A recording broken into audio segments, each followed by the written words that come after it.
దక్షిణాఫ్రికా పర్యటన ముగిసిందో లేదో ఆఫ్ఘనిస్తాన్ టీమిండియా మధ్య టీ20 సిరీస్ జనవరి 11 నుండి ప్రారంభమవుతోంది.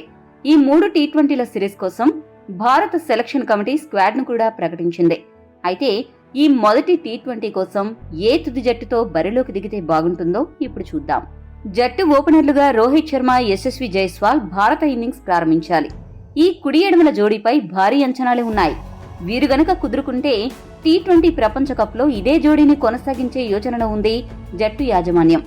గిల్ టీ20లలో జైస్వాల్ అంత దూకుడుగా ఆడలేడు కాబట్టి ఓపెనర్ గా జైస్వాల్ ను తీసుకుని గిల్ ను బెంచ్ కే పరిమితం చేయాలి. 3వ స్థానంలో విరాట్ కోహ్లీ రావాలి. ఆ స్థానంలో వస్తే కోహ్లీ యాంకర్ రోల్ పోషించడంతో పాటు జట్టు కూడా ఎంతో ఉపయోగకరంగా ఉంటుంది. ఇక 4వ స్థానంలో ఆల్రౌండర్ అలానే భారీ హిట్టర్ అయిన శివన్ దుబేకి అవకాశం ఇవ్వాలి.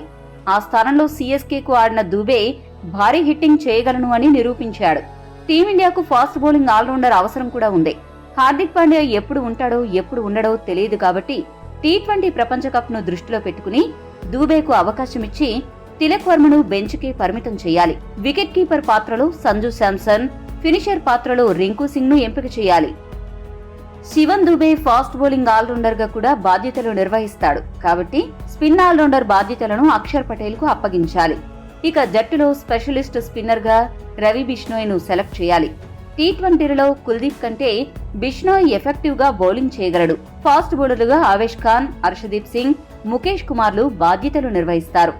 ఆఫ్ఘనిస్తాన్ తో జరగబోయే మొదటి టీ20 మ్యాచ్ కు ఈ తుది జట్టుతో దిగితే టీమిండియాకు చాలా మేలు కలుగుతుంది.